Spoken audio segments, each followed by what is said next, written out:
തൊപ്പിക്ക് വിചാരിച്ചു കഴിഞ്ഞിട്ടുണ്ടെങ്കിൽ അച്ഛൻ്റെ ഹോസ്പിറ്റൽ കേസ് എല്ലാം നല്ല രീതിയിൽ സപ്പോർട്ട് ചെയ്യാൻ പറ്റത്തില്ലേ? എല്ലാ സാധാരണക്കാരും ചോദിക്കണമല്ലോ ഇപ്പൊ നിങ്ങൾ ചോദിച്ചേക്കണേ. അവന് ഇത്ര രൂപ കിട്ടണുണ്ടല്ലോ, അവൻ എന്താ സഹായിച്ചൂടെ? ബ്രദറെ, എന്റെ അമ്മയാണ്, അവന്റെ സുഹൃത്തിന്റെ അമ്മയാണ്. ഞാൻ പറഞ്ഞത് മനസ്സിലായോ? എന്റെ അമ്മയാണ്, അത് അവന്റെ സുഹൃത്തിന്റെ അമ്മയാണ്. പക്ഷെ അവന്റെ അമ്മയെ പോലെ തന്നെയാണ് അവന് എന്റെ അമ്മയെ കാണുന്നത്.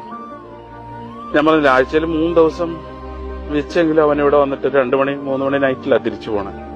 പിന്നെ ഈ കഴിഞ്ഞ 2-3 ദിവസമായിട്ട് അവന് നല്ല പനിയായതുകൊണ്ട് അച്ഛാ എനിക്ക് പനിയാണ്, അപ്പൊ അമ്മ ഇൻഫെക്ഷൻ പാടില്ല എന്ന് പ്രത്യേകം ഡോക്ടർ പറഞ്ഞിട്ടുണ്ട്.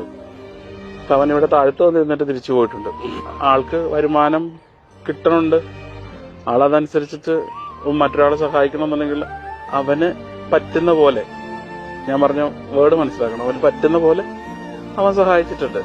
അത് എത്ര എമൗണ്ട് ആണെന്ന് പറയേണ്ട കാര്യമില്ല.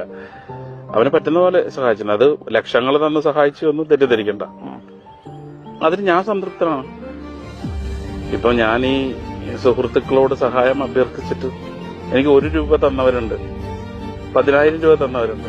അതിനപ്പുറത്തേക്ക് നമ്മൾ അവനെ പ്രഷർ ചെയ്യേണ്ട കാര്യമില്ല. അവന് ചിലപ്പം കോടികളുണ്ടാവാം, അല്ലെങ്കിൽ അവന് 10 രൂപ ഉണ്ടാവാം. അതൊന്നും നമ്മൾ നോക്കേണ്ട കാര്യമില്ല. അവൻ എന്ത് ചെയ്തു അതിൽ ഞാൻ സംതൃപ്തനാണെന്നേ.